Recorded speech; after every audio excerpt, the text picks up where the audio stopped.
Hello, everyone, and welcome to the One Man Renegade Podcast YouTube channel. I'm your host, the Honorable Greg B, and it is Monday, so it is time for another My Monday. I show off my collections on Mondays, and we're continuing with the WWE Mattel Retro line. We're up to Series 3 today, but if you missed Series 1 and 2, go check it out, and go check out those videos from the past couple weeks. Also, if you're new to the channel, head on down and hit that subscribe button, hit the notification bell, hit thumbs up, share, head on to the comments and tell me what you think about the retros, whether you have some or whatever, or remind you of Hasbro's or whatever the case may be.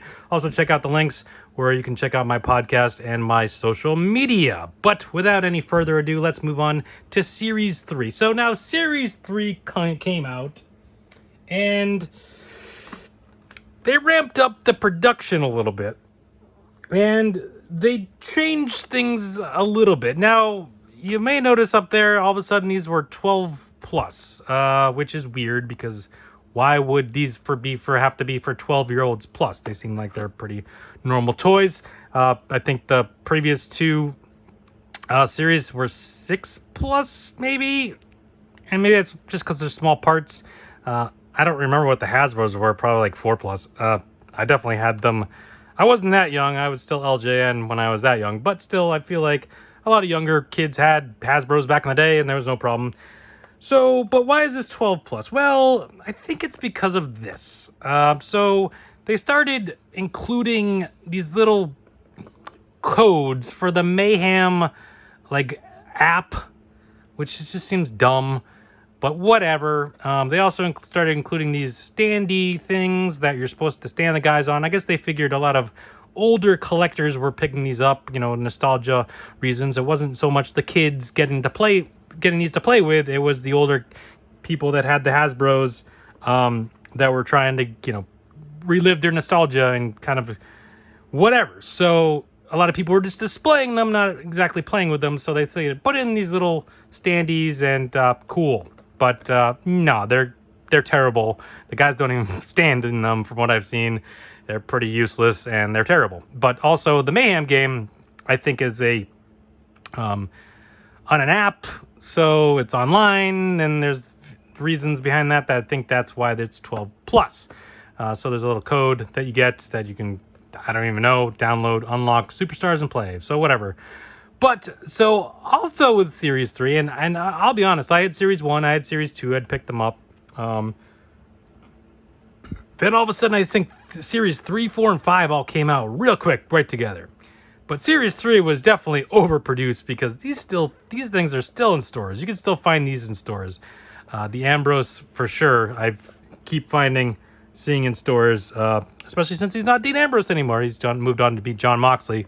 But not a bad figure. He does the Ambrose Asylum, I guess. Dirty Deeds. I apologize. He does Dirty Deeds, which I guess you can kind of do it that way. I don't know. The other thing, though, that you'll notice if you look on the back, there's only 4. They stopped doing the 6. They only did the 4. I think they ship them in packs of 4 anyways, so it kind of made sense.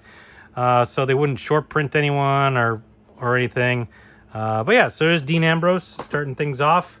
And you got his other brother from the Shield, Seth Rollins. Obviously, these aren't the Shield versions of the Shield versions of these guys, but it would have been cool if they did do the Shield versions of them, but they didn't. But again, similar, kind of flipping from Series 2, where they did basically all retired or old versions of guys. They got the current guys in Series 3 for sure. So here's Seth Rollins. He does the pedigree back when he was doing the pedigree, so he's kind of similar to this Triple H a figure from Series 2, because obviously he was doing the pedigree at the time, and obviously Triple H does pedigree. But yeah, again, they have the standee here, so yeah, you can pick these up still. I think I have 3 of these lying around, pretty readily available. And then we got Goldberg, so a guy that, although he's been back and forth, so he's still kind of active and whatever, and this is definitely a more current version of him, not an old school version like the Sting, and he obviously does the spear, so he's got the jumper as well. I guess that makes sense. I don't really know how you could do a jackhammer, but even he can't really do jackhammers anymore, so I guess it makes sense. But who's next? What was the burn it down? No, rebuild, redesign, reclaim. Yeah, okay. So Goldberg, these are still very valuable. I think you can still buy these on ringsidecollectibles.com, which I don't remember if that's where I got these or not. Might have just gotten them on eBay.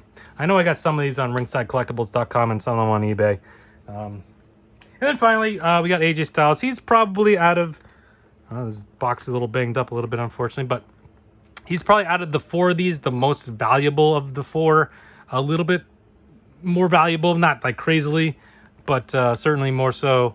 I feel like I don't see this as much as I've seen these just around in stores and other places. The AJ seems a little bit more scarce. Maybe that's just because this was kind of relatively new in terms of his run. Not really though. I don't know. I can't really say. I mean, I don't know. I mean, none of these guys had Hasbros, so it's not like anything like that. I don't know. He just seems like maybe he's just more popular than the other guys. I don't know. But anyways, he does the they don't want none. He does the phenomenal forearm. So I guess that sort of does make sense for the phenomenal forearm. But yeah, the phenomenal one, AJ Styles, he's got his little nameplate as well. So there you go. That's Series 3. These are still very available if wherever you can find them. I mean, I say that, but at the same time, I from what I keep hearing, these are going up in valuable. Obviously, they're not making them anymore. They're pretty scarce. They're starting to get scarcer. But Series 3, out of all of the series, are very, very available still. I think at least these three.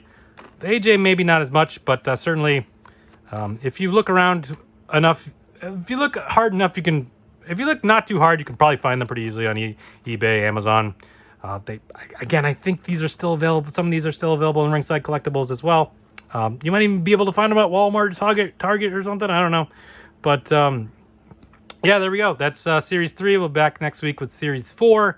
Again, if you're new to this channel, or if you just haven't yet, head on down, hit that subscribe notification bell, comments, share, all that fun stuff. And we'll talk to you again next week for Series 4. Thanks for watching. Bye.